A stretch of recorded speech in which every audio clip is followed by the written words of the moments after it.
Bang Bang. Double Bang Company. Mon œil, le podcast de l'intelligence économique, présenté par Rizlen Mathieu. Salut les internautes, mon œil se penche sur le monde d'Alain Bauer, professeur de criminologie au Conservatoire national des arts et métiers, ancien conseiller de Michel Rocard. On va parler de cybercriminalité, des dangers d'Internet et comment se protéger contre les agressions. Et on reviendra sur le dossier Telegram dont on parle beaucoup en ce moment. Je suis Rizlen Mathieu et vous écoutez Mon œil. Bonjour Alain Bauer.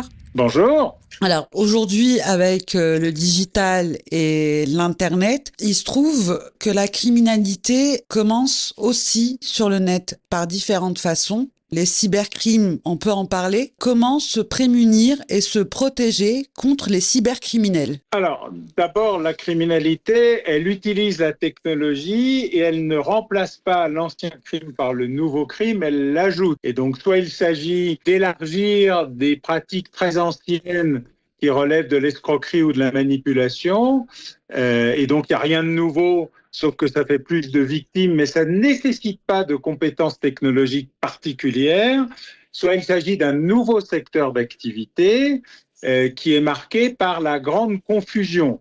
D'abord, le mot cyber ne veut pas dire informatique, il veut dire complexité, et il part du mot qui voulait dire gouvernail, c'est-à-dire naviguer dans un univers compliqué. Dans la réalité, aujourd'hui, 99% de l'activité criminelle sur Internet, les réseaux ou l'espace dit cyber relève de gens qui n'ont aucune compétence en matière technologique face à des victimes qui n'ont aucune compétence en matière technologique non plus. Il n'y a qu'un tout petit morceau de l'activité criminelle qui nécessite des opérations lourdes et complexes qui passent par la prise du contrôle des systèmes, etc. Ce n'est que de l'escroquerie très organisée, beaucoup plus rapide, beaucoup plus efficace, touchant un beaucoup plus grand nombre de victimes que de le faire un par un ou de cambrioler un appartement à l'unité. Voilà, ça c'est le premier élément. Deuxièmement, comment on se prémunit ? Comme d'habitude. En fait, le brick and mortar et le cyber, c'est la même chose. On fonctionne selon des règles qui ont été inventées il y a plusieurs centaines d'années par des petits jeunes ayant créé une start-up, Sun Tzu et Vauban. C'est-à-dire, par un dispositif périphérique, on veut savoir le plus tôt possible et le plus loin possible qu'on est attaqué. 2, par un dispositif périmétrique, on veut protéger ce qui est le plus important et ralentir la progression de l'adversaire. Troisièmement, par le compartimentage. Si on perd l'entrée, on n'est pas obligé de perdre la chambre à coucher ou le salon. Et donc, ces processus-là, ils sont tout à fait connus, pratiqués et utilisés depuis qu'on a inventé les fortifications pour préserver les villes ou qu'on a inventé les serrures pour protéger les portes des maisons.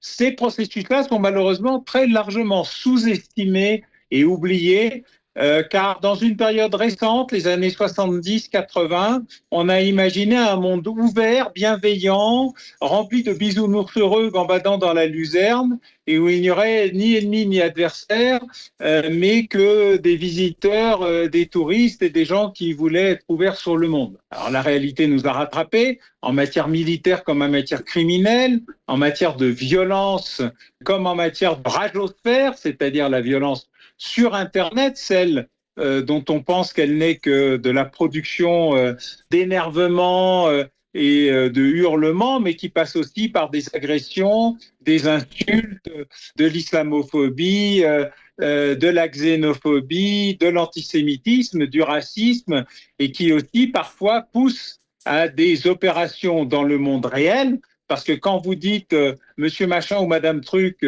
je ne l'aime pas, c'est une chose. Quand vous donnez son adresse, son téléphone, sa résidence et son lieu de travail, vous changez la nature d'une agression virtuelle et aux conséquences limitées à un processus qui peut avoir des conséquences réelles, des agressions, des guet-apens ou des assassinats. Donc on est bien vulnérable en fait.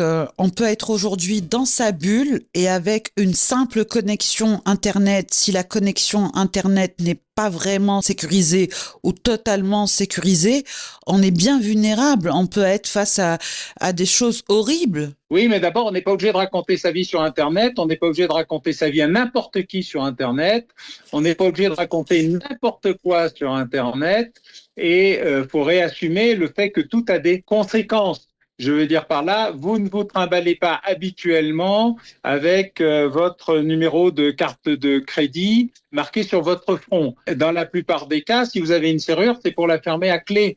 Si vous avez un réseau social, vous n'êtes pas obligé de le laisser ouvert à tous les vents et de donner des indications très précises sur tout ce que vous faites.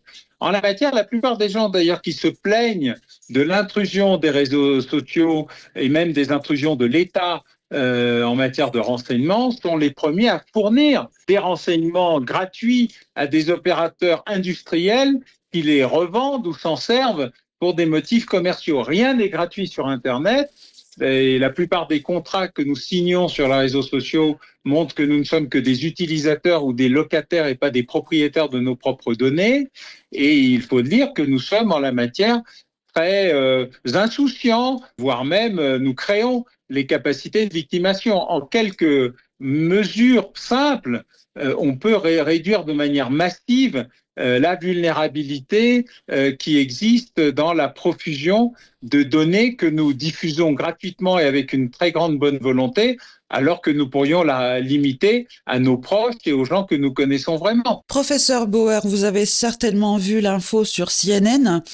Apparemment, des comptes d'influenceuses européennes ont été repris pour la campagne de Trump sans leur consentement, sans le consentement de ces influenceuses européennes, notamment une au Danemark. Utiliser l'IA à des fins électorales, c'est un crime, non ? Alors d'abord, la réglementation américaine est assez éloignée de la réglementation européenne, comme on peut le voir, et on l'a vu dans l'affaire Telegram il y a encore quelques jours.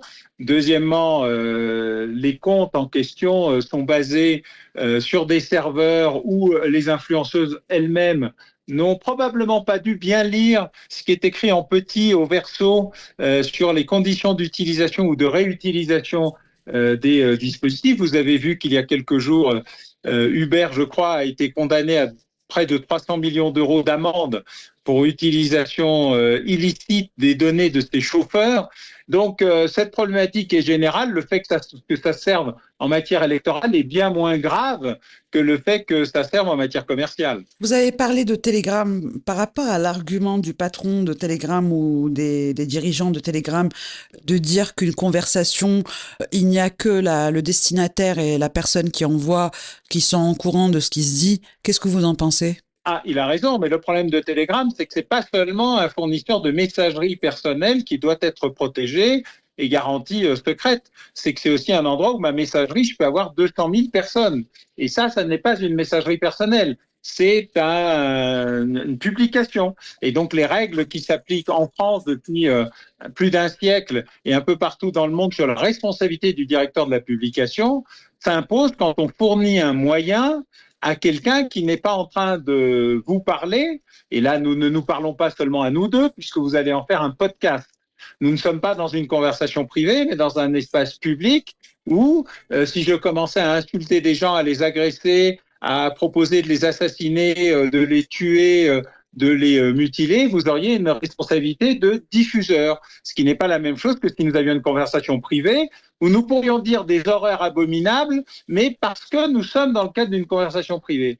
Et ce que fait Telegram, comme beaucoup d'autres opérateurs, c'est de mélanger la partie conversation privée sécurisée, qui est très légitime, avec la partie diffuseur d'informations et par ailleurs, opérateur commercial pour des opérations licites et illicites qui passent par la pédopornographie, le trafic de stupéfiants, le trafic d'armes. Donc il y a un problème assez simple qui est quelles sont les limites d'une conversation privée. Est-ce que c'est entre vous et moi ou est-ce que c'est avec 220 000 autres personnes ?